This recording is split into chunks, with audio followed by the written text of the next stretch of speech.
Since the Nexus 1 was introduced nearly 3 years ago, what started out as Google's flagship phone has now expanded into an entire series. This week we saw a new top-of-the-line smartphone and a 10-inch Nexus tablet get added to the lineup.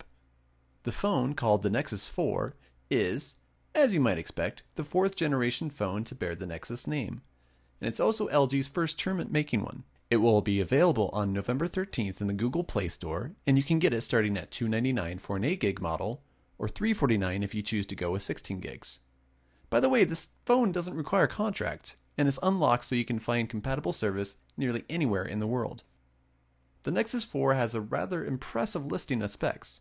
First, it offers a 1.5 GHz quad-core Snapdragon S4 Pro chipset with an Adreno 320 GPU and 2 gigs of RAM. It also takes advantage of a 4.7-inch 720p True HD IPS Plus display, which is arguably one of the best panels you can find on the market today. It's bright, no pixels can be seen with the naked eye, and the viewing angles on it are some of the best we've ever seen on a phone. It's right up there with the HTC One X. Now, it's not going to be the thinnest or the lightest phone available, but it's comfortable to hold thanks to the tapered edges, and it's also one of the most elegant phones we've used in quite some time. It looks like a cross between the Galaxy Nexus and the Optimus G, which makes sense because the Nexus's design has been influenced by both LG and Google this time around. Both front and back consist of layered glass, and the edges are surrounded by plastic. The phone is sturdy and solid, and the only concern we have had in terms of durability has been if you drop it and it lands directly on the back itself. We can't imagine it would look very pretty, that's for sure. What does look pretty, however, is the pattern you can find on the back if you angle it just the right way.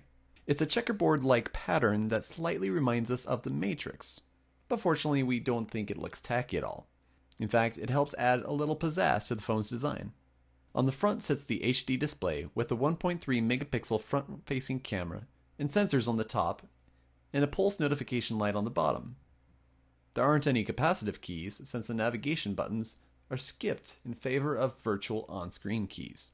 The volume rocker is on the left side, the headphone jack and the secondary mic are on the top, the power button is on the right, and the micro USB slim port jack is on the bottom. Heading to the back again, the straight sheet of glass is interrupted by an 8 megapixel camera with LED flash.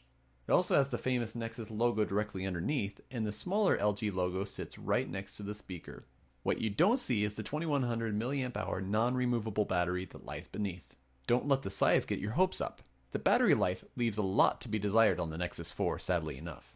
As with most Nexus devices to precede it, the Nexus 4 will feature a brand new version of Android, also known as version 4.2. It's still technically a Jelly Bean product, which means this is more of a minor upgrade than we were hoping. But there are still a few nice touches. First, the keyboard now can let you swipe your finger across the screen from letter to letter as you spell out a word. This has all been done before, but Android's keyboard takes it a step further by showing a box next to your finger consisting of its best guess on what you're trying to type. There's also a quick settings menu, which can be accessed by pulling down the top with 2 fingers. This menu lets you get fast access into many of the settings you use the most. Next up, you can use the Daydream feature, which is basically a modern take on the screensaver. A bunch of your personal pics float onto the screen, and you can move them around as you'd like. It's nothing fancy, of course, but it can be fun to watch your pictures show up onto the screen. Google Now is enhanced, which means there are a few more cards, and it's now capable of accessing your email to see if you have any event or travel confirmations. If you do, it'll automatically generate a card based on the email and remind you as you approach that event. Some voice search controls are also enhanced as well.